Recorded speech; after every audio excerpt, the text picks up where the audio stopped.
Hi guys, welcome back to my channel. So in this video I'll be showing you the complete sewing process of this milkmaid top with an underbust corset.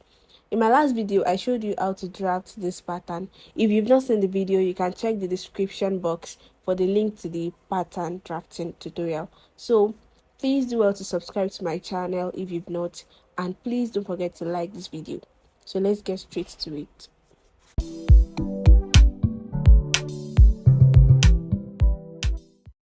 So here I have this Ankara fabric, which is 1.5 yard, and also crepe, which is just 1 yard, with my boning here. So I've gone ahead to cut out my pattern on my actual fabric, and I added 1/2 inch at the upper and the lower parts for all the pieces, both the front and the back pieces.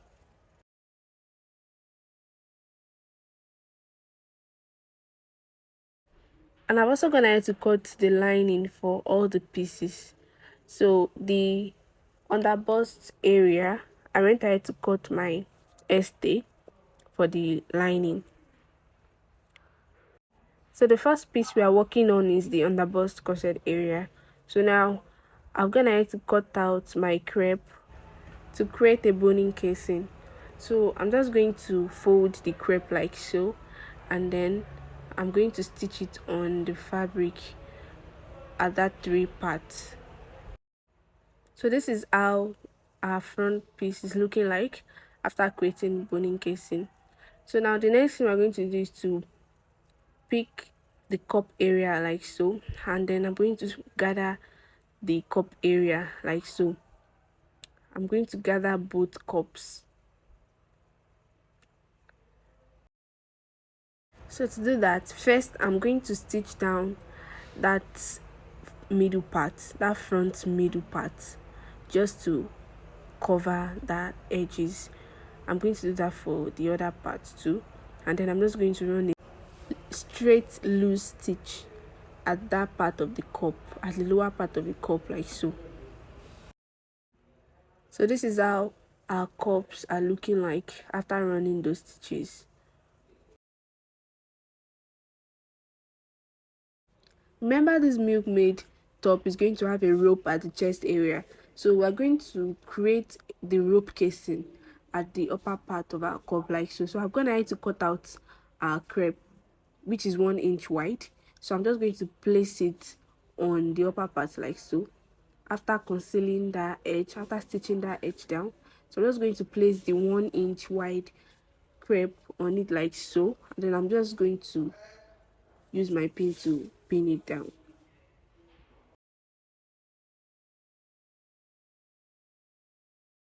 So I'm going to stitch that part down like so. So after that, I'm going to flip it over like so to the wrong side, and then I'm going to also stitch it down like so.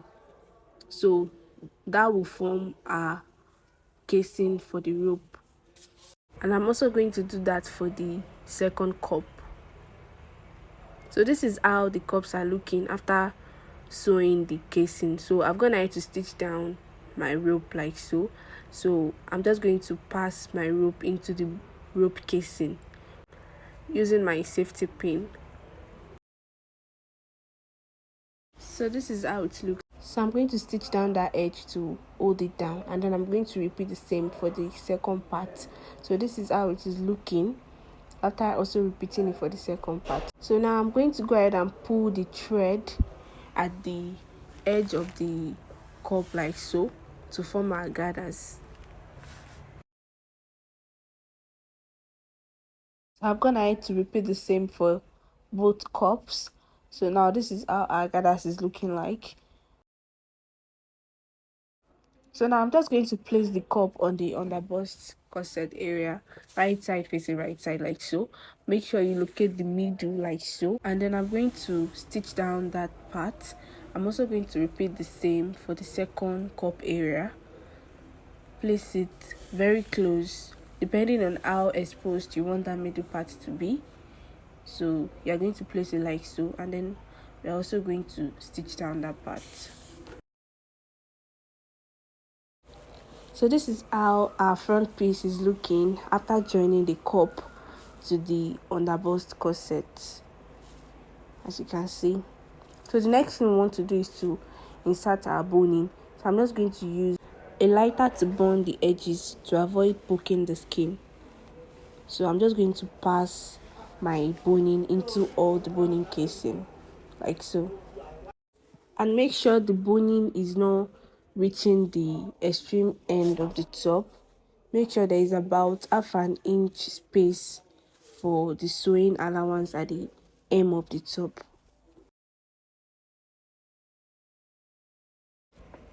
So now next thing we're going to do is to flip the top to the wrong side, and then I'm going to iron my hair stay to my lining.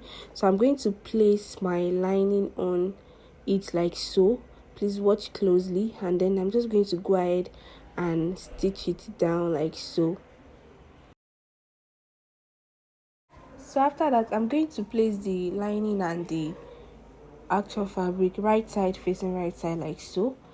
You want to make sure the cup and the rope is inside in between like so, and then I'm going to go over to the machine now and stitch down the hem of the top like so. So this is how it is looking. I have turned it to the right side through the sides, and I've stitched down the sides also. So this is how our front piece is looking like.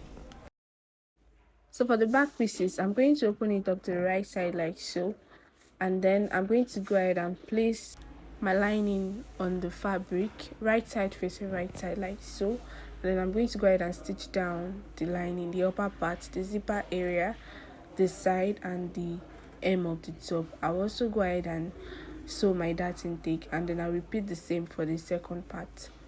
So for the sleeve, you're just going to cut your fabric out in a square shape, and you want to make sure it is very long. Here I have 28 inches, which is not very long. You can make it up to like 30 inches to form the puff so well. So now I'm going to fold my pattern to the wrong side, and then I'm going to place my back pattern, the armhole area of the back pattern, on it like so. So you're just going to leave about half an inch at the upper part. So this is how it is looking after cutting it out. So now I'm gonna to cut out my crepe. This is about 1.5 inches wide for the crepe. So I'm just going to use it to form my elastic casing. So I'm just going to fold the crepe like so, and then I'm going to place it on my actual fabric like so, and then I'm going to go ahead and stitch it down. So we're going to be creating 2 more elastic casing to give that puff effect. So I'm just going to mark 13 inches like so. So I'm going to mark it across.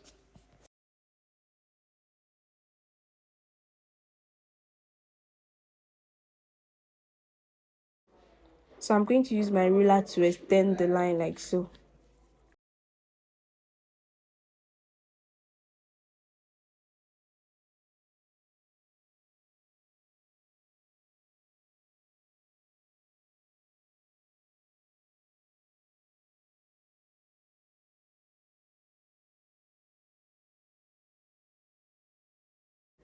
So starting from the top of the sleeve, I'm also going to come down by 23 inches. I'm going to mark 23 inches across.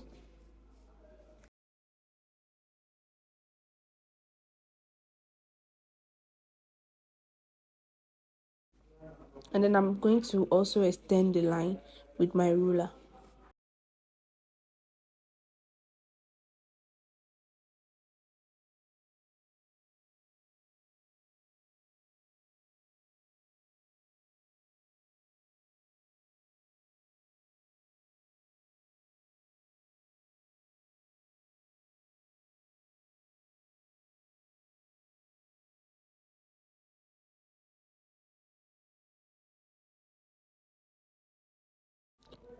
I've also gone ahead to cut down my crepe for my elastic casing, which is about 1.5 inches wide, and then I'm going to fold it like so, and then I'm going to place it on that line that we marked across. I'm going to place it like so, and then we're going to stitch it on the upper and the lower part, we're going to stitch it twice to form our elastic casing. So we're also going to repeat the same for the other line, like so. So this is how it is looking after stitching all the elastic casing, as you can see. So now we're just going to go ahead and insert our elastic using the safety pin.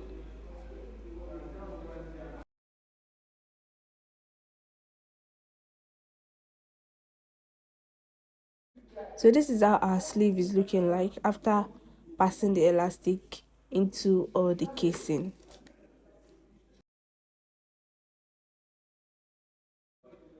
So now we're going to flip it to the wrong side, like so, and then we're going to go ahead and stitch down that part of the sleeve, and then we'll repeat the whole process for the second sleeve. So now, as you can see, I've gone ahead to stitch the line into the back pattern, and I've also gone ahead to sew my dart intake. So now we want to join the back and the front pieces together. So we're going to place the back and the front pieces together, like so, right side facing right side, and then I'm going to go over to the machine to stitch down the sides, both sides. So this is how our top is looking after stitching the front and the back together. So the next thing we're going to do is to stitch our sleeve to the top. So now we're just going to open up the armhole area, like so, and then we're also going to open up the armhole area of the sleeve, like so, and then we're going to place it right side facing right side, like so, and then we're going to head over to the machine now to stitch down that part. We're going to join it like so, and then we're going to do the same for the other sleeve. So this is how our top is looking after joining the sleeve. So now the next thing we want to do is to go ahead and install our zipper. So we're going to stitch down our zipper at the back area, like so. So this is how our top is looking after stitching the zipper. So that's basically all for the stitching of this top. So our top is ready. So guys, thank you so much for watching till the end, and please do not forget to give this video a thumbs up and turn on the post notification bell so you get notified whenever I post a new video. So see you in my next tutorial.